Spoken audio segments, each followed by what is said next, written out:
Hi, this is Bailey Leasure, and this is the first Leisure sports broadcast that I am doing.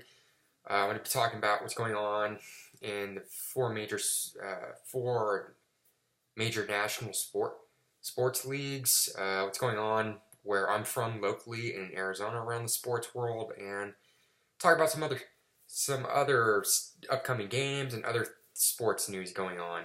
And I'm going to start off. The first thing I'm going to be talking about is this is where this is being recorded, or when this is being recorded. Excuse me. There will be it will be the NFC and the AFC Championship games coming up this weekend, and I'm going to talk about that. So we have the Green Bay Packers going up against the Atlanta Falcons in the NFC Championship game. I think that's going to be a great game. It's going to be a really great quarterback showdown between two of the best quarterbacks right now, and Aaron Rodgers and Matt Ryan. And those two quarterbacks put really great performances last week against the Seahawks for the Falcons and the Packers against the number one seeded Dallas Cowboys. So I think going into this game, this is going to be, in my opinion, it's going to be a shootout. I mean, I think the Falcons are going to put up a lot of points on the board, and the Packers will put up some points as well. Who I think is going to win, it's kind of weird because, it's so hard to go against a guy like Aaron Rodgers. He's experienced, he's been to a Super Bowl. It's been a while since he's been to one, but, you got a lot of, he's got more experience at this level than Matt Ryan does. Although I think this is only his third NFC Championship game, and he's 1-1 in those. So I think that but Matt Ryan's been playing really good right now, and I think they definitely have a better running game with Devontae Freeman and their other running back Coleman. So they have that going for them. I like the receivers more for Atlanta, because you have Julio Jones and what he brings to the game. Obviously, the Packers have Jordy Nelson, and Aaron Rodgers can just use any receiver and effectively help his team out. So I think it's going to be a good game. I'm probably going to take. A lot of people are saying the Packers are underdogs in this game, and I personally don't think that's the case. So I'm going to take who I think are the underdogs, which are the Falcons. So. And then there's the other game, the AFC Championship game between the Pittsburgh Steelers and the New England Patriots. Tom Brady, once again, in an AFC Championship game. It's funny, since 2003, there's only been one time that the AFC Championship game has not featured, or the team that's represented, the quarterback that represented the AFC was not Peyton Manning, Tom Brady, or Ben Roethlisberger, and that's not going to be the case. That happened in 2012 with Joe Flacco. So I think this is going to be a pretty good game. To be honest, I think the AFC, it's kind of, the NFC is always different for the most part every year. So the AFC is kind of a little bit, to be honest, it's kind of a little bit boring to me. As I'm not really a fan of either one of these teams, and just as a football fan, it's kind of same teams again. Pittsburgh, it's been a while since they've been in the AFC Championship game. New England's obviously been in every one since 2011, and I think it's gonna be a good game. Pittsburgh, I think this year they've been the legitimate threat to the New England Patriots. They have what I think right now is the best quarterback, receiver, and running back tandem left in the playoffs, and that might cause problems for New England. I know how good Tom Brady is in that stadium, especially in the playoffs. He doesn't lose that much in that stadium. Let alone in the playoffs. It's been a while since he last played in that stadium and lost. So it's gonna be a good game. Tom Brady, he struggled a lot against Houston, but I think, and a lot of people are saying, how can you do that, against Brock Osweiler? The thing is, Houston had a number one defense. They have a really good defense. Houston's always had a great defense. So, in a way, it's some concerns for Brady, but I think it's going to be a good game. I'm going to take the Patriots because it's in Foxborough, and just I think Brady and Belichick, they'll pull this one out. So that's all for that's my predictions and my comments on the conference championship game. I'm going to move on to the Arizona Diamondback news. Not much news this week. They recently gave a minor league deal to Gregor Blanco, who used to play for the Giants. I think overall it's a pretty good move. It's just a minor league deal, so I think he'll. There's a good chance of him making the team and being in that outfielder. In one of those outfield positions, along with Tomas and AJ Pollock and obviously David Peralta and Socrates Burritos. I mean, I think it's and you have those guys. I think Blanco, there's a good chance he'll make the team. So, not much news going on. Although Michael Saunders, he signed with the Phillies, and there's some news reports saying that the Diamondbacks pursued him, and it was kind of an interesting. It's kind of interesting because they have a lot of outfielders, and it's weird because he'd be like an everyday outfielder, and it's good to see. Not good to see, but it's strange to see a guy like Michael or them go after Michael Saunders when they have a lot of outfielders positions. So it's kind of a question why they would go for a guy like him. But he's a great player, so you can get a great player. It doesn't matter what position he's in, even if you don't need you go after him. But that's pretty much all the news that's going on in the Diamondbacks news. As far as I'm concerned for upcoming for them this season, I remember in 2014 them losing 99 games, and then the next year in 2015 they won 79 games, which was a big improvement for them. And a lot of people, with all the acquisitions they made and all the money they spent in free agency in the 2015 offseason, I think a lot of people were expecting them to make the next step and be a playoff team. Potentially could have been a dark horse team to be in the World Series, but it just didn't come. It didn't happen. And it didn't happen for a lot of Arizona sports teams this year. There was a lot of expectations for the Diamondbacks. There was a lot of, so far, there was some decent expectations for the Arizona Coyotes, but they haven't been able to do that. I'm going to talk about that in a little bit. And then the Arizona Cardinals, obviously, everybody was expecting them to be a Super Bowl contending team, and they missed the postseason. There were some disappointing teams in the NFL this year. So, and the Cardinals were definitely one of them. In my opinion, they could potentially be the biggest disappointment of this season, just because of their running back, and that Palmer had a great year despite having his woes in the playoffs. They had that defense. They got Chandler Jones. Tyrann Mathieu was coming back. They had all this stuff going for them, and it just didn't. It didn't turn around. But I'll talk about that I'll talk about Cardinals, what they should do in the offseason, predictions for them. There hasn't been much news around them lately, other than Larry Fitzgerald, what he's going to do or how long he's going to take for his decision. So that's it for Diamondback news. I'm going to go to the Cardinals news, like I was talking about before. The Arizona Cardinals, what my predictions of what they should do in the offseason. I think ahead in the draft, in my opinion, they need to draft a quarterback in the first or second round. I think that is the biggest thing they have to do. Because Carson Palmer's a veteran quarterback, and he's struggled a lot.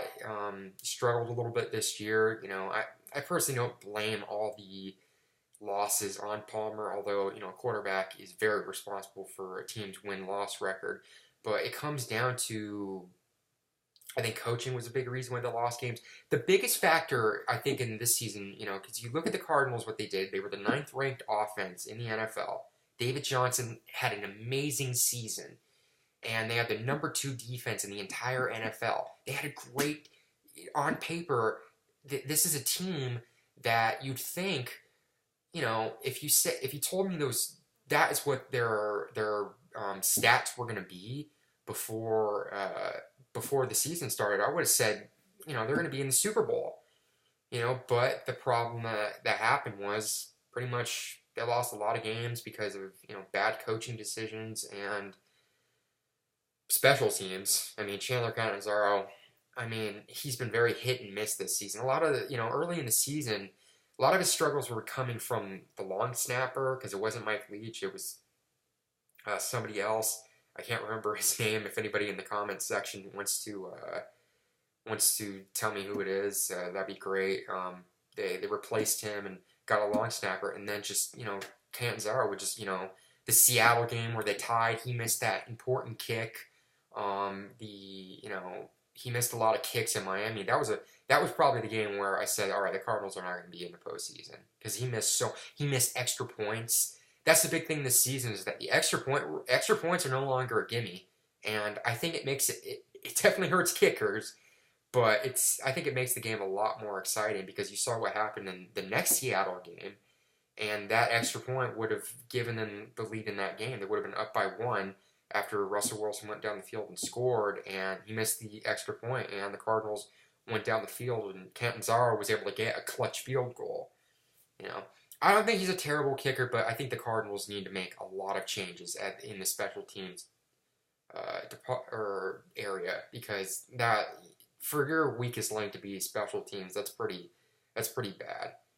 I think the Cardinals. I mean, this is just a thing I want for them, but Zane Gonzalez, he's graduating. I don't know if he's going to go into the NFL, but if he does, the Cardinals. You don't need to draft a kicker, in my opinion, but sign him, give him an opportunity. I think the Cardinals.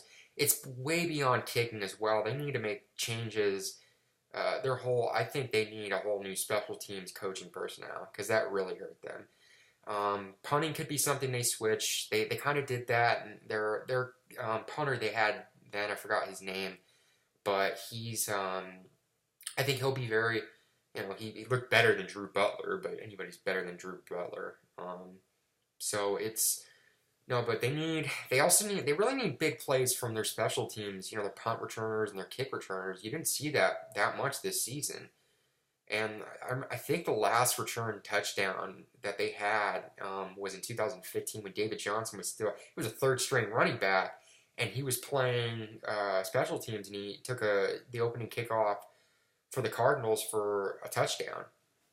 So so for the Cardinals, not only they need to get a new quarterback, they need to make some serious special team changes, but they need offensive line help because Palmer was getting sacked a lot, and that really was a problem for him, and that factors into their struggles. They let go of Bobby Massey. Now, Massey wasn't, he wasn't the greatest tackle, but they put in so many rookies. There were so many offensive line combinations because they kept losing people. They lost Evan Mathis, who was one of their big acquisitions that could really help in the run game and help protect the quarterback. And he got hurt early in the season. Jared Valdir, their big left tackle, who's a great left tackle, he's out for the year. They had to use all these weird positions. They had to put guys where you normally wouldn't put what position on the offensive line. They had so many combinations that it just didn't work out. The only guy that really could adjust to it is David Johnson, but that's because that guy is super dynamic. I think he's one of the. I don't think he'll get MVP votes, unfortunately, because of his team record. You're probably going to see Bell and Elliott get nods over him, especially for other things like Offensive Player of the Year. But David Johnson. There's the argument you can make for him, and I probably agree with this argument. He is the best all-around running back in the NFL. He kind of reminds me, a lot of people have made comparisons with him and Edgerrin James, and even some people compare him to Marshall Faulk. He's just a dynamic player. He's great. He can bowl over guys. He can cut back. He's not the fastest guy, but he can run pretty hard. He's very important in the passing game. You could use him as a receiver.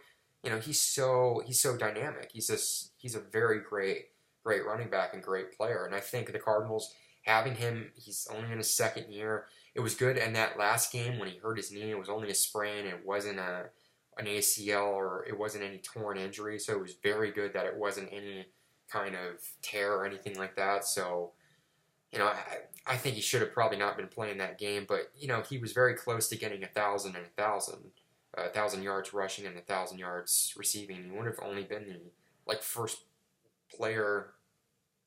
He'd only been like the third player to do that. So I think he'll definitely. There's a lot of. I think the Cardinals are still a team. Arians is still. I still have. There's still some. I think they'll still be a contender next year in the NFC West. Maybe not the Super Bowl, but they're still, if they can get a young quarterback, if they can fix the offensive line.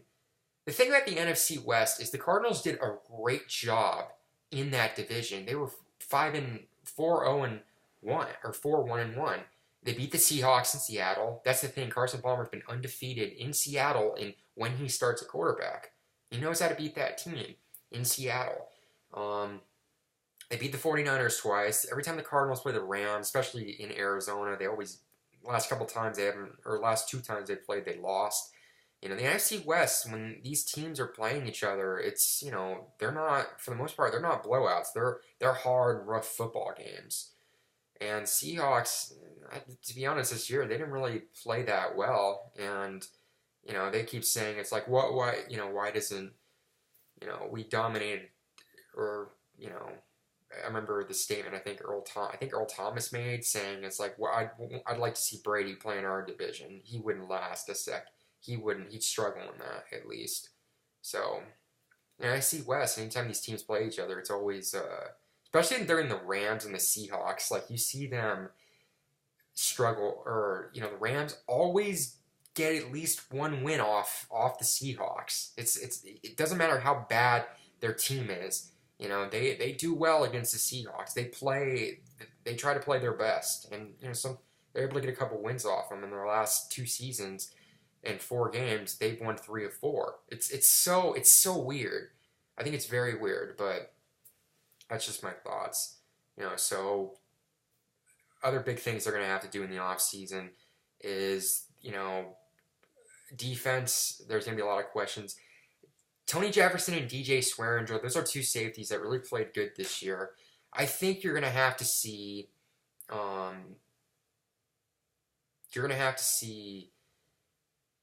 Because they also have to make this decision. Because Chandler Jones, he's the number 1 player they're going to probably try to re-sign. And I think Arians said, if we can't re-sign him, we're going to franchise tag him. And then there's the decision. I would love to keep Calais Campbell, or I'd like to see them keep Calais Campbell, because he's such a great player as well. He's 30. That's one thing about him. And number 2, if he asks for too much money, they might just let him go. So, it's unfortunate, because I'd like to see Campbell be a Cardinal for life. But unfortunately, money might be an issue. So, and that's another thing. If they sign Campbell, they might, in my opinion, I don't see Tony Jefferson coming back. They might, if they keep one of those safeties, in my opinion, they're probably going to keep DJ Swearinger, because he was pretty good this year for the Cardinals. So that's a factor. And the last thing I'm going to talk about the Cardinals before I move on to other sports news regarding Arizona local sports teams is that I think you're going to have to see the Larry Fitzgerald watch. What is Larry Fitzgerald going to, what is he going to do?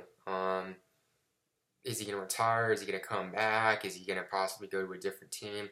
My honest opinion about that, Larry Fitzgerald, he's the heart and soul of that team. I think, nobody likes, everybody loves him. He's a great player, great receiver. He's a great professional, in sports, And people, people root for him. Even if you don't like the Cardinals, the Cardinal, a lot of people love and respect Larry Fitzgerald, because he really plays with a lot. He has a lot of heart, especially in that game against Green Bay, which is now a year ago. Which, considering what kind of season the Cardinals had this year, it feels like that was ages ago in a way. And what Larry Fitzgerald was able to do in that game, and at his age, he's 33, he's thinking about retiring. In my opinion, he could play a couple more years, But it's, if, in my opinion, if his heart's not there, if he retires from that, I understand. If you don't want to play football anymore, that's a decision he'll have to make. And, there's obviously going to be a little bit of a watch for him. And hopefully he comes back again because I think he still has a lot of years left on him. And he's such a fun player to watch. He had a great year this year. I think he led the league in receptions, and he became the first receiver in NFL history to lead the league in receptions 10 years apart. He did it in 2005, and he did it or at least 10 years apart. He did it in 2016. So, it'd be great to see him again. So, that's pretty much it for Cardinals news. I'm going to move on to my thoughts on the Arizona Coyotes this season and what I've thought about them. The Coyotes are another one of those teams that had a lot of expectations, and I personally think that I think the Coyotes, they have a lot of young talent that could really, really get them into a good place. But for them to utilize it better is they really, in my opinion, and I hate saying this because I like him a lot as a coach, I think Dave Tippett is going to have to be, I think he needs to be let go. I think he has to, because I really think, he hasn't really utilized the young talent that well. In his first 3 years, Coyotes didn't really have that young talent core that they had now. They had guys coming up. They had guys like Mikhail Bodker and Keith Yandel and Oliver Ekman-Larsson. He was able to do a good job with there, but first 3 seasons, in the things, you could say he resurrected, the Coyotes because they were dead and last for years. It was during the whole Coyotes, the first, are they going to move? Are they going to move out of Arizona? Are they going to relocate? And he took them to the playoffs in their first 2 years, to the first round at least. And unfortunately, they exited in that round. But then he took them to the Western Conference Finals, where they played the LA Kings, unfortunately, and lost in 5 games, and kind of a controversial series. The Kings, they're a good team, so they're not, they won that, they deserve to win the Stanley Cup, but it's not any bias. I'm just saying, it was definitely a very weird series. But I think he's gonna, because there's a lot of young talent. There's the Domies, Max Domi, Anthony Duclair. There's there's Christian Dvorak. There's Jacob Chikrin. I think that's his name. That's his name. They have Clayton Keller possibly. Dylan Strome. If he came up this early in the season, but they sent him back down. I probably think that was a good sign because I think it was too soon for him to come up. So I think that the Coyotes, they have Brandon Perlini. I think he's another good player that they have.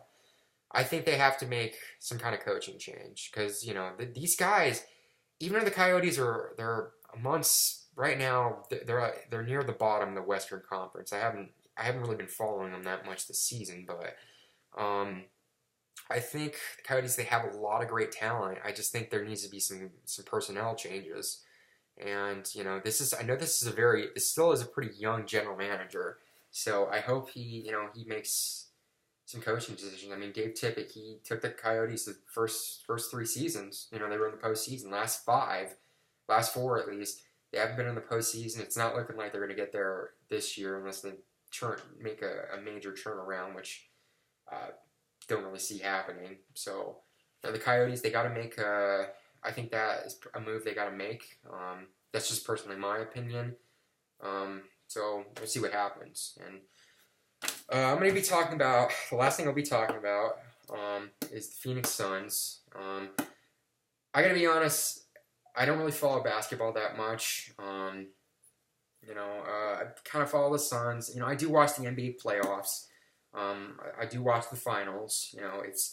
Basketball has never really been my sport to cover. I watched it a little bit when Steve Nash was on the team, and Steve Nash, he's a great player. Probably, I'd say, the best Phoenix Suns player ever. I think, but no, I think after he left, I kind of stopped following basketball. In Arizona, it wasn't because they weren't winning or they were losing too much. Just basketball's never really been my sport. But I've watched a couple games of them, when they played the Cleveland Cavaliers, and when they played in Phoenix, excuse me, on the Coyotes. The Suns, they only lost by 4 points, and then I think they played them this week and they lost, I think by like 15 points. Which is, it's not a close game, but it's not a super blowout either.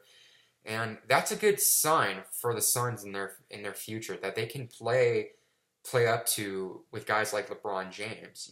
That's a big sign and a good step in the right direction in the future. I think the Suns with Devin Booker, because that guy, in my opinion, he's going to be a huge NBA star coming up.